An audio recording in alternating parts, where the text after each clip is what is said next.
Welcome to the Trump Breaking News Network, your daily source for up-to-the-minute Trump news. Join us today and every day. Here's today's news. This is TBNN. Trump takes credit for Qatar split.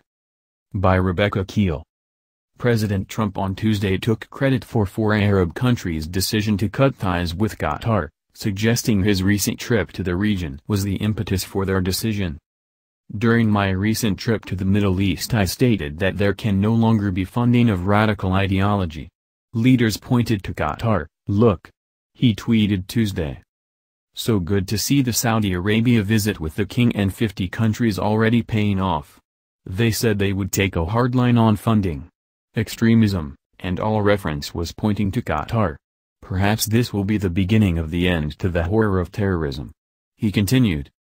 Saudi Arabia, the United Arab Emirates, Bahrain and Egypt on Monday recalled their ambassadors from Qatar and closed all land, sea and air borders. Yemen, the Maldives and Libya's eastern-based government followed suit later Monday. The countries cited Qatar's relations with Iran and what they say is Qatar's support for extremist groups such as Hamas and Al-Qaeda, as well as the Muslim Brotherhood. Qatar maintained that the crisis is being fueled by absolute fabrications and is a violation of its sovereignty.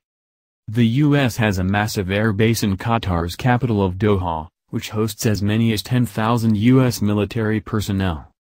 The decision to cut ties with Qatar came just 2 weeks after Trump visited Riyadh, Saudi Arabia, leading to speculation of what role, if any, Trump's visit played in the split. During his visit, Trump gave a major address to leaders from more than 50 Muslim-majority countries, calling on them to root out extremists and unite against Iran. Until the Iranian regime is willing to be a partner for peace, all nations of conscience must work together to isolate Iran, deny it funding for terrorism, and pray for the day when the Iranian people have the just and righteous government they deserve, he said during his speech. Trump also met one-on-one with the Emir of Qatar and promised to sell the country beautiful weapons. "One of the things that we will discuss is the purchase of lots of beautiful military equipment because nobody makes it like the United States," Trump said in a meeting with the Emir, Tamim bin Hamad Al Thani. "And for us that means jobs, and it also means frankly great security back here, which we want." On Monday, administration officials swatted down questions on Trump's visit and the split. Deputy White House Press Secretary Sarah Huckabee Sanders told reporters she was not aware of whether Trump was given any word the diplomatic split would happen. "The president's committed to continuing to have conversations with all of the people involved in the process with all of those countries," she said. "We want to continue to de-escalate that and at this point we're continuing to work with each of those partners." Defense Secretary James Mattis and Secretary of State Rex Tillerson were also careful not to inject the U.S. into the dispute, telling reporters Monday that the countries must work it among themselves. "It's a sentiment," Tillerson reiterated Tuesday morning.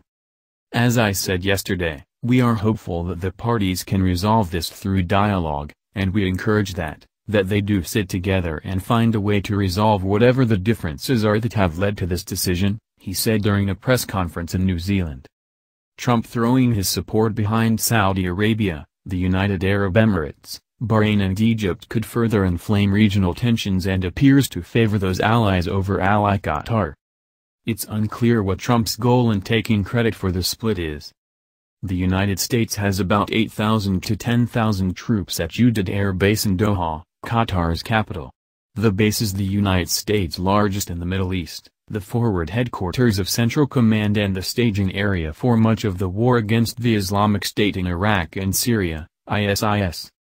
Experts said Monday the split could hinder efforts to fight terrorism since it will be harder to corral a regional coalition, but that they didn't expect operations at United to be affected much. Qatar is also home to the Al Jazeera news network.